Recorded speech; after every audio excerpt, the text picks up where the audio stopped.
أعوذ بالله من الشيطان الرجيم بسم الله الرحمن الرحيم يا ربي بالمصطفى بلغ مقاصدنا واغفر لنا ما مضى ya wasi'al karamil. Ketika orang sholat Allahu Akbar panas cik watak kurang embung jasa hareudang teh jahayang nama tiis ngahiliwir tapi dibere panas perangan ku urang je cak watak teh ieu mah watak ngan aing keur merangan watak deuk jeung Allah aing mah mulai roh ngomong cak roh teh siapa hayang ngeunaan bae hayang tempat anu sejuk dahar hayang ngeunah beuteung hayang sebecak roh atuh eta mah urusan ana zahir aing tirok diurusan ku sia iraha aing diurusan ku sia aing teh hayang maca Quran aing teh hayang nyaho ka harti Quran aing teh hayang nyaho kana rahasia Quran ku sia teu pernah diparaban aing nu diparaban teh zahir malulu ribut roh jeung awak. Itulah toriko ketika terus urang ngadidik roh bakal ngomong ke awak ketika awak urang lapar dahar cak roh tuh sia deui bae dahar ketika hees tuh cak roh sia deui bae hees aing mah can diparaban-paraban ketika dur zohor urang hees tuh bagian aing mah hees deui bae cak roh iraha sia atuh mere dahar ka aing goblok tolol cak roh ge nyarekan ka awak urang ketika urang ngaji babarengan reup hees cak roh teh tolol sia deui bae ira deuk beresna tuh geus puguh tundu sia molor keur ngaji ge hees bae ai deuk ira diparabanana Allahumma sholli ala sayyidina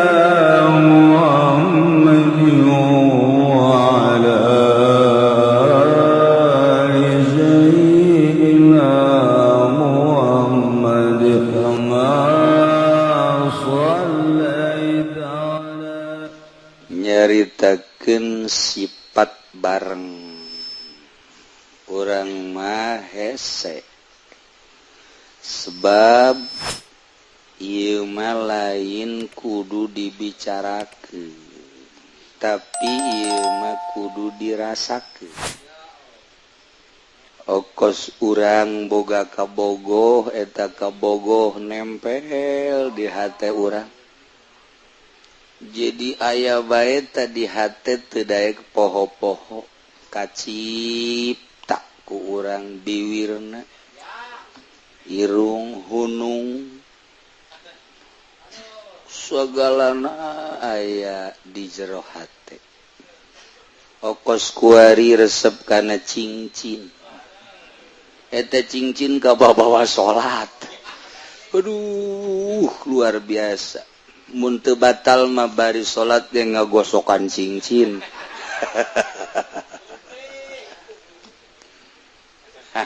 eta lah jadi teu leupas tina masalah cinta heula ketika jelema ieu boga rasa cinta bakal poho sagala-gala mantak aya bahasa cinta adalah buta cinta teh urang mah caritana ngan sakadar ka awewe bae urang bogoh ka awewe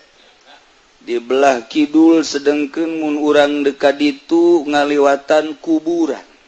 terkenal kuburan eta asal jam 11 12 ka ditu osok aya ririwa angker luar biasa tapi sugan urang sieun ka ririwa henteu hujan ngelecrek angker nu luar biasa poek listrik urang boga janji jeung kebogoh urang kajen teuing kumaha ge apapun yang terjadi sekalipun nyawa taruhannya wow eta memperjuangkeun itil kos kitu Aduh Gusti, ya Allah, eta cerita cinta. kuari jelema memperjuangkeun dagang karena manehanana nu ditingali teh keuntungan dina perdagangan nyana aya perjanjian nu piuntungan walaupun kudu nyebrang gunung nyebrang lautan make udara dan lain sebagainya dilakonan bae teu saeutik nu kudu transaksi di Singapura teu saeutik nu kudu transaksi di Amerika teu saeutik nu kudu transaksi di Belanda demi keuntungan pokona mah wajeun teuing kadengikeun layan ngubrus malulu tetep bae kumaha engke wae cinta dunia seperti itu jelema cinta jabatan hayang jadi bupati nu tilok silaturahim didatangan ku nyana lolondokan ka dieu kudu make pakaian ieu ka dieu kudu make pakaian ieu terus bae ternyata tina nyana lolondokan jadi bunglon beneran iyalah akibat cinta perlu dibere perlu disanjung terus iya sebuah cinta lamun urang geus cinta ka Gusti Allah kajian kukumaha ge dibelaan bae urang resep jasa berjamaah kebeneran poek listrik di samping eta hujan raja ngaririncik lantaran urang geus kagambar ganjaran 27 pokona tidak mau tahu berangkat bae ka masjid sekalipun tipaleset iyalah karena cinta Gusti Allah melalui sholat berjamaah. Masya Allah ku cinta mah beak kabeh karena ia dididik soal urusan batin nyana geus dibere ala kadar celah-celah karasa kunyana tenang mah padahal tenang mah lain pinis padahal karomah mah lain tujuanna mah lain tenang lain karomah hiji Allah ngan awalnya diberi satu ketenangan sakinah di dieulah manehanana berani mentang mata batur sare nyana hudang batur sebeh nyana lapar batur gagayaan nyana cumplang-campling naon ieu masalahna cinta Allah geus teu maelu kajen kukumaha ge dinasehatan ku sasage euy sia kunaon eedanan seuri bae sia kunaon atuh ieu bangona walah wahul seuri bae sia kunaon atuh beda ti sasari seuri bae sebab naon sebab aya satu kenikmatan nu batur teu jauheun nu hese dijabarkeunana percis kos jelema mimiti kawin jeung nu geulis dipegateun kawin deui jeung nu geulis pegateun deui kawin deui jeung nu moal pohara jasa dipegateun deui celek kawin jeung nu jore masyaallah tetep bae adem ayem kabeh ngomong sia kunaon ieu pamajikan kahiji kadua katilu kaopat ganulis dipegat-pegateun ari ieu sia mani terus bae ada satu kenikmatan aduh hiji tilok marah kadua ngusapanana pohara belana ka aing luar biasa ngagairahkeunana jeung nganasehatkeunana ya pokona mah soal rupa mah kos kitu pokoknya jangan dilihat rupanya tapi isine widih ya rupanya ora pira waduh tapi apeme waduh siapa ka apem bayaran pugu bararasi ta apem nah iyalah cinta urang lamun berbicara cinta kos gitulah kuari jelema mencintai cincin udang tipeting batur mata hajud kunaon ngagosokan cincin eta kaman lamun disoting ku urang meureunana diungar lembur bloon jasa ngagosokan cincin teu ngapeting ku goblok-goblok deui mun pake maca Quran atuh tapi tetep bae cinta cincin Masya Allah disorot deui oh pohara di luhur disorot dihandap disorot padahal kitu-kitu kene bolon budak dibebenjokeun ku nu leuleumpangan di rot cincin digulak digelik digulak digilak digulak di wow cek geus aya seteran ya keur carita cinta wanita cinta dunia cinta cincin cinta kendaraan cinta jabatan bebeakan kitu kene cinta Allah mesti loba nu dikorbankeun. Nah ieu mah kan ngaji rasa nu bantak dididikna lalaunan ku guru thariqah teu bisa sakaligus. Anu langsung sakaligus tamat mah sugro kubra, wah tuh beres tak bagus. Fotokopi bae ku sia meuli ka ditu kemeranggen aya buku-bukuna bacaan ku sia mentem spelling bisa. Tapi dididik ieu lah dideuleu langkah-langkahna, dideuleu kekepesanana terhadap dunia, dididik dicarekan, tingkatkeun ieu kieu kadeuleu mun cara langlayangan mah geus bisa dipaenkeun kudu maenkeunana lantaran ieu langlayangan berat ka buntut teu daek naik, kurang buntut dibuntutan, berat sabelah ngigir bae, berat kabelah dia ngigir bae, diopenan talang layangan teh buntutan abeh naik buntutan, oh ieu teh miring bae belah dia kurang diraut deui supaya ngeunah henteng paenkeun ka dieu nurut ya guru terhadap murid seperti gitu. Itulah dididik ieu teh supaya boga rasa bahwanyana dideleukeun ku Allah, bahwanyana didengikeun ku Allah, bahwanyana teh dikanyahokeun ku Allah, tak kena boga rasa eta tah. Pan urang ge ngaji mah geus nyaho, malah didengung-dengungkeun disapekar wujud kidambako mukhalafatun lil hawadisi.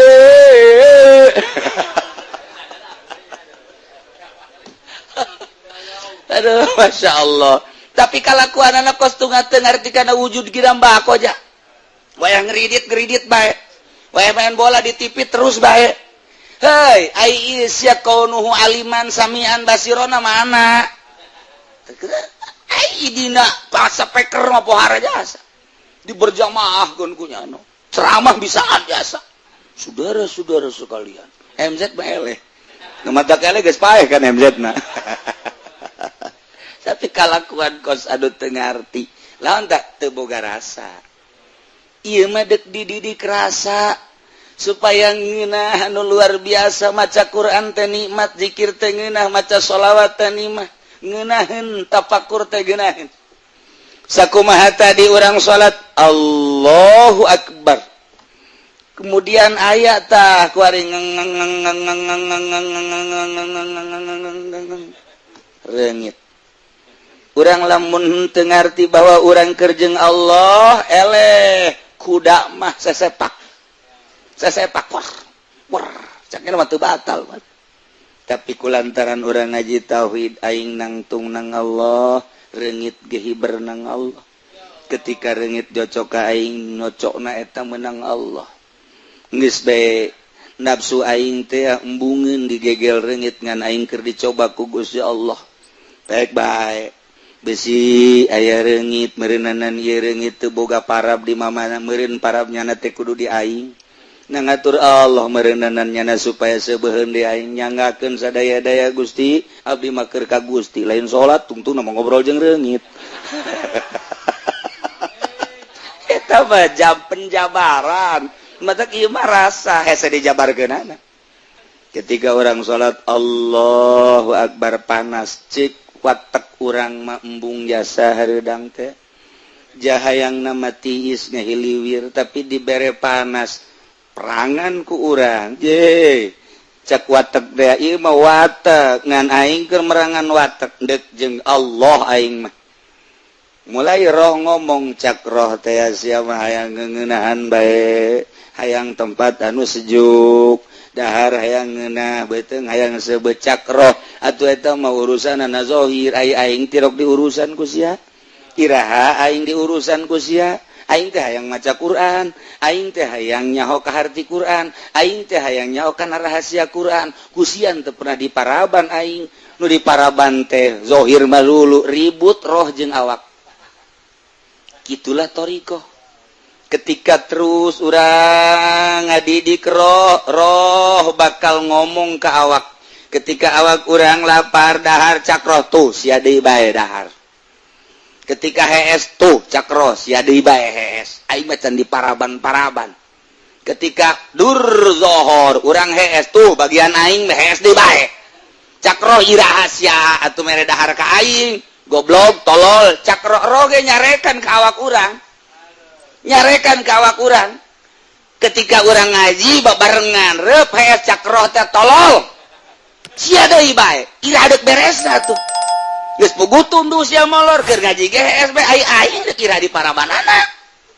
tuh ketika orang maca Quran kakarak menang ayat 2 ayat aju bae sadaqallahul azim goblok cakro tolol sia deui bae asal kajen kumaha ge coba ta sadaqallah naon ge bener bae ngopi tuh kan cakro teh ya tuh sia deui bae ai iraha di parabanana roh marah antap cakro ke di akhirat sia nya dibeulem sia badai geus dibeulem panjeung aing-aingna cakroh teh wayahna atuh ieu lah toriko dibulak-dibalik ngeuweuhkeun watak tobeat urang dikaallahkeun supaya leuleus sakumaha layangan dipaenkeun ka mana belah dieuna ku guru maksudna belah dituna ku Allah ketika datang instruksi ti Allah persis ka Sayyidina Abu Bakar Siddiq radhiyallahu anhu Abu Bakar Siddiq cak Abu Jahal Abu Bakar siap percaya gitu karena lamunan Muhammad karena sihir Muhammad gitu kunaon kamari mah Muhammad masih wajar-wajar kene kuari mah Muhammad bejana mantas di Palestina cenah naik kaluhur lagi ka Sidratul Muntaha ya siap percaya leuwih ti eta percaya Abu Bakar Siddiq iyalah iman anu luar biasa bandingkan jeung urang titah ulah ngridit masih ngridit lah ku guru ge teu kanyahoan ieu tolol teh coba ku guru ge teu kanyahoan ai Allah lah Allah mah gaib ieu toh tuh bolot deuk datang ka mana ieu urang ibadah iyalah diperlukeun thariqah teh diperlukeun saat jelema teh ikhlaskeun melalui thariqah teh diperlukeun saat jelema takabur datangkeun thariqah teh diperlukeun ketika manehna hubud dunya datangkeun thariqah teh diperlukeun ketika jelema ieu kitu hubur riasa yang jadi pamimpin datangkeun thariqah nu matak thariqah teh diperlukeun bagi jelema nu deuk ka Allah ketika takabur di thariqah mah ulah sok norekat sia abe ulah takabur sing bener norekat ketika manehna ujub cak thariqah ge ulah sia ujub bae sok geura norekat abe ulah ujub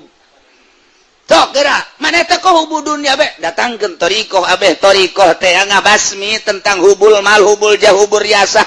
nu matak teu kaharti ieu mah norekat onto ongko dagang limbah ongko tojainya norekat onto ongko ngahikmat ongko ti dituna norekat ongko tapi manehna du dunya terus bohong berarti norekat mah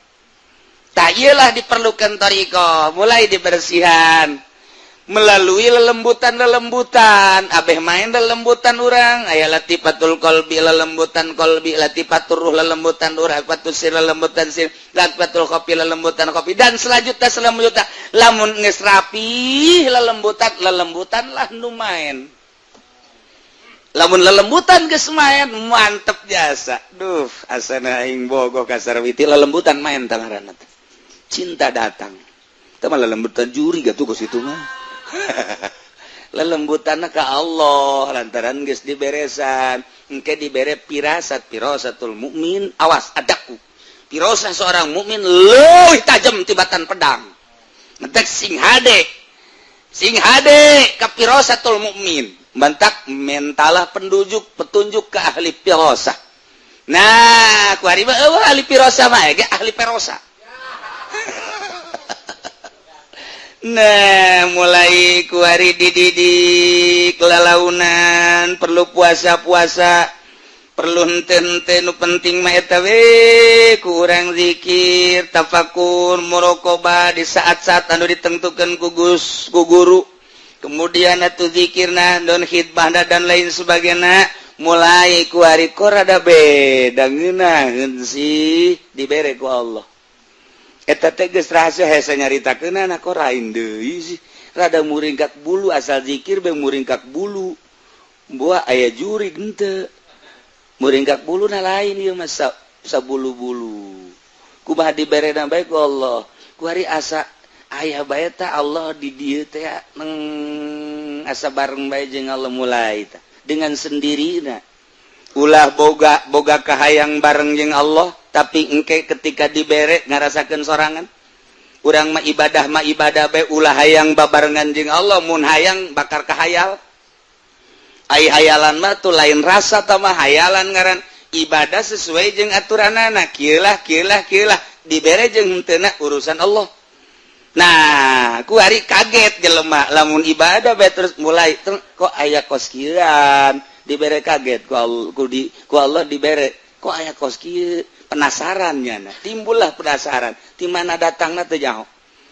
kadang-kadang ku puasa ku zikir mah teu datang kos kitu kunaon ku digawe di guru jadi boga rasa ku ngurutan guru dan lain sebagainya rahasia Allah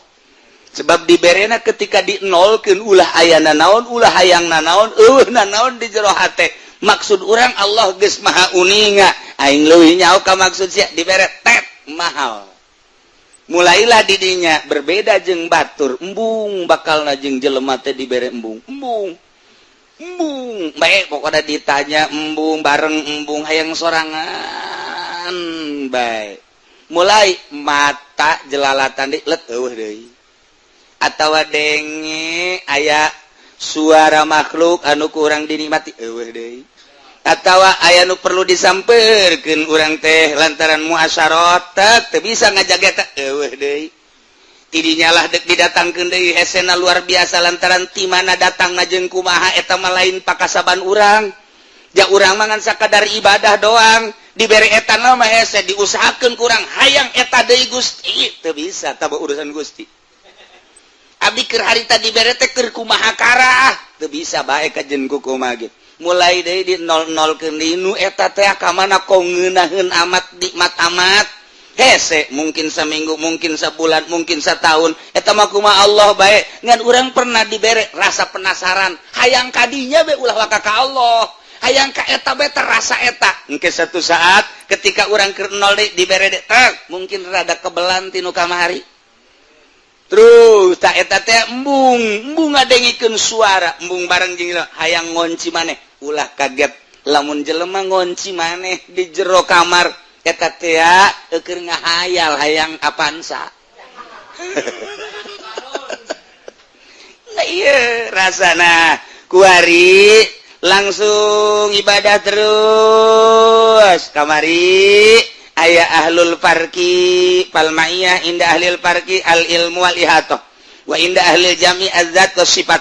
lantaran sifat moal pisah jeung mausufna ilmu moal pisah jeung alimna sebab alim teh manit tasofa bil ilmi zaid teh alim kasifatan ku ilmu zaid teh manit tasofa bil ilmi moal pisah ilmu ti zaid sebab ilmu mah sifat zaid adalah joharna atawa zatna zat zaid kasifatan ku ilmuna moal pisah di ki zaid ketika jaritakeun zaid kiai ilmuna geus aya di jero eta jamual aya ilmu misah sorangan ti zaid moal bisa sebab ilmu mah sifat arod ngaranna geus arod mah la tufariku moal pisah sifat mah tina mausufna nah iyalah ketika seseorang keterapan kurasa ilmu Allah nyorot apan eta ilmu Allah teh meureun moal pisah jeung Allahna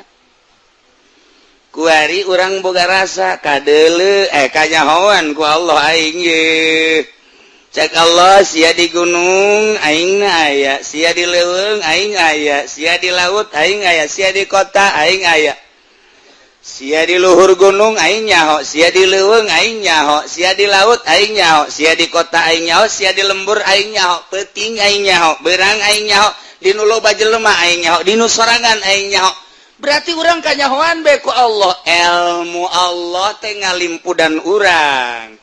nah urang teh asa ngojai di ilmu Allah sedengkeun ilmu teh moal pisah tina zatna kuari ilmu Allah atuh moal pisah ti Allah na ja alim teh ilmu moal pisah ti alimna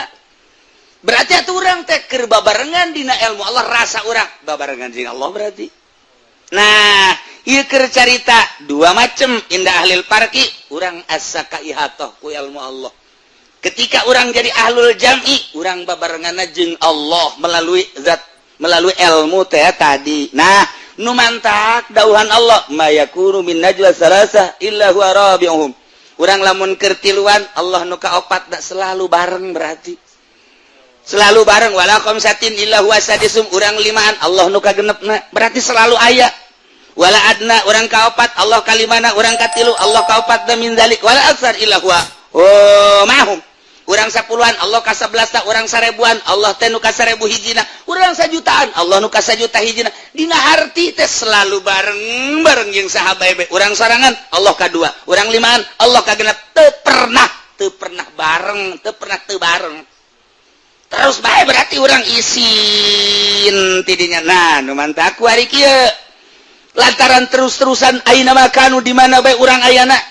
Qalal Arif Al-Wartajusi radhiyallahu anhu, al-ma'iyah bil ilmi umum. Sifat ma'iyah ku ilmu umum. Ketika urang boga rasa babarengan melalui ilmu umum teh mah. Tidinya teh lamun Allah teh rasa bareng bae urang teh ku ilmuna, deukeut atuh ka Allah. Deketna urang ka Allah ku ilmu, atuh teh mah khusus garana wali. Ngan wal qurbu bil ilmi umum, deukeut ku ilmu umum. Wa bi zuhuri tajalli khususun. Lamun ku zahir tajalli eta lah khusus. Ku ari kieu. Urang ibadah bae ka nyai-nyayan, aya dibere. Duh. Rasa nyahona Allah ka urang aya di diri urang. Cak Allah. Ulah nanaon sia ku aing dibere ilmu. Ngan ilmu na beda ti batur. Ilmu sia kudu dipetakeun. Nyaho sia petakeun metakeunana bahwa aing teh nyahoeun ka sia. Pada teh urang boga ilmu. Ilmu urang na teh kudu dipetakeun bahwa Allah nyahoeun ka sia ka urang. Petakeun geura ilmu. Tak ilmu sia petakeun bahwa Allah teh nyahoeun ka urang. Ilmuna ilmu Allah, urang dibere ilmu, kanyahona urang teh bahwa Allah nyahoeun ka urang, eta teh anu Allah. Atuh urang mah teu daya teu upaya teu boga naon. Asana puyeng cenah kieu. Emang sia mah puyeng bae. Perhatikeun. Urang bodoh ka Allah, kuari dibere teh ilmu. Bahwa Allah teh nyahoeun eta ilmu urang teh dibere ku Allah teh nyahoeun ka urang nang di Allah eta teh leutik du kos kitu mah umum tamah ku ari kieu aing mere ilmu ka sia mere nyaho bahwa Allah teh nyahoeun ka sia beuki luhur tuh. Tadi maka karat ke aing mere ilmu kasih ya guys. Kuari orang boga rasa ku ilmu orang bahwa Allah teh nyahoeun. Dibere kuari ku Allah ditambahan ilmu sia teh petakeun bahwa Allah teh nyahoeun ka sia. Pan eta kudu bake ilmu. Tah eta ilmu nu eta ge tu nu kahiji nu kadua nang ti Allah. Tah eta bae lain dihayal ku rasa. Kuari ku kos kitu doang mah tak ku kuari kus kitu doang mah eta mah umum asal urang ngaji tauhid. Kebal aya ner-neran tapi wa bizuhuri tajalli khususun ketika terus bae ilmu urang teh nganyahokeun bahwa Allah teh nyahona Allah ka urang teh maka ilmu na bahwa Allah nyaho ka urang teh eta menang ti Allah geus urang teh leupas tina ilmu henteu di aku ilmu eta teh danu Allah. Setit catungtung ilmu eta di aku eta teh hijab pengakuan urang antara urang jeung Allah moal zahir Allah lepaskeun geura ieu urang dibere ilmu ku Allah ilmu eta teh jangan nyahokeun bahwa Allah teh nyahoeun ka urang ta eta ilmu eta teh nu Allah ketika eta ilmu di aku eta hijab ka Allah moal aya tajalli ka jadi gau sebab di aku satungtung urang ngaku berarti eta halang. Nu mantak lamun aya kiai, ya tama budak so amat sia nyaho alpiah ge panti aing. Kiai jauh ke Allah. Sia geus so amat pan sia nyaho Johar Makmun nyaho mantek teh ngaji ti saye, guruna ye. Sia nyaho kalip bengkok teh ti aing, di aku kumanehanana hijab jauh jasa jeung Allah. Kana jan nyana jadi kiai. Sia bisa baca Fathul Muin, ingat menang di saha? Iya guru sia ieu. Bere berkat atuh aing. hormat atuh kusiapan aing teh guru sia tidak teu bisa maca patuluin jadi bisa gara-gara aing tah eta teh ilmu ti aing eta lah hijab antara dirina jeung Allah iki mah kos kitu bae nu mentak lamun jelema teu norekat wow make di radio di televisi di orbitkeun hadirilah pengajian kilatan di pondok pesantren Asupendia orang di jero dagang karung. Nah eta teh kos kitu teh bagus cek ahli tarekat teh sebab aya sebuah pengakuan jauh ka Gusti Allah sanajan cek syariat mah masalah untuk syiar ngan di akhirat jauh nyawa jadi boga ganjarannya henteu hadirilah pengajian Alfiyah Fathul Muin dan lain sebagainya bulan puasa sampai tanggal 20 dengan uang miftah 5 juta eta mah kiai dagang ilmu syiar dikeradiokeun dikatelevisikeun di selembaran dan lain sebagainya salah henteu demi syiar cak ahli thariqah salah moal meunang ganjaran sebab aya sebuah pengakuan hijab antara dirina jeung Allah tuh banyak berbagai tingkatan-tingkatan nah kuari marasa ya we Allah teh melalui ilmu ti kelekep teh ilmu Allah ya aing benta dibentakeun ku Allah nyaweun aing peureum dipereumkeun ku Allah nyaweun aing udang diudangkeun ku berarti Allah nyaweun aduh aing teh kelekep dina ilmu Allah persis sakumaha urang kitu di laut urang silem di laut kaharep ka tukang kagigir kabeh cai laut kaluhur ka handap cai laut ieu ge urang ti kelekep dina ilmu Allah kaharep ka tukang kagigir kaluhur ka handap ilmu Allah tika lekep dina ilmu Allah ambalayah keneh tah nu kos kitu mah loba keneh ya Allah eta ge geus hese jasa sih ulah nganggap ngambalayah ulah ieu mah keur carita nu ka Allah loba tah nu kitu mah mentek nya nama beuki sieun bae ka Allah titita ngridit ngabiri gidig tita asup ka Golkar embung sakumaha deuk ka seuneu sieun ka Allah sieun nu kos kitu diajak ka pendopo bae embung sia bae embung aing mah pokona nu penting mah usia masuk kitu bae aing datang mambung ka pendapat teh berkatna mah tetep kiriman jiblon mah jelema nah ieu geus beuki apik beuki sieun kunaon eta rasa dikajahokeun ku Allah beusi salah ambalayah tapi ketika nyana leupas teu di aku ieu kicep nu Allah denge nu Allah ambe nu Allah rasa sakabehna nu Allah urang mah eueuh tatadina ge aya diayakeun ku Allah engke ge eueuh berarti ayana urang mah lalagaan nu ayana hakiki mah Gusti Allah geus bae boga rasa eueuh bae urang leng majzub ngaranna katarik hate kana ayana Gusti Allah majzub ngaranna nu kos kitu teu boga rasa dirina aya nu mantak keur majzub kitu mah nyana edan katarik rasa ku Gusti Allah nah ieu teh ya kajeun teuing nyana teh salat keur edan Allah kadang auratna kadeuleu majzub ngaranna diampura ku Gusti Allah sebab keur majzub jaku Allah ditarik rasana karena ngaranna teh engke teh bebak kok cager dititah ku Gusti Allah kembali ke masyarakat nah eta teh geus dibere ku Gusti Allah tajalli kadeleuna gunung lain gunung tapi Allah laut kadeleuna lain Allah lain laut tapi Allah tangkal lain tangkal tapi Allah tajalli eleh kabeh ku Gusti Allah sebab ieu dunya ayana lalagaan tadina eueuh kuari aya ti eueuh ka aya nu ngaayakeun Allah sanggeusna aya nung naon ngaranna utar atur Allah geus kadeuleu ombak laut diatur ku Allah nu kadeuleu lain ombak lautna tapi Allah nu ngaturna gunung luhurna ieu nangaluhurkeun Allah lain gunungna nu kadeuleu aturan Allahna ditajalikeun ku Gusti Allah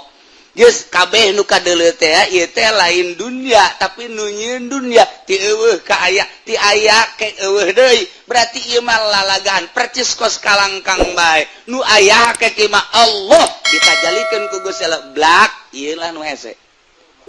ieu lah pangkat kutubul aulia wa tajalli khususun wa dzalika wallahu a'lam bissawab.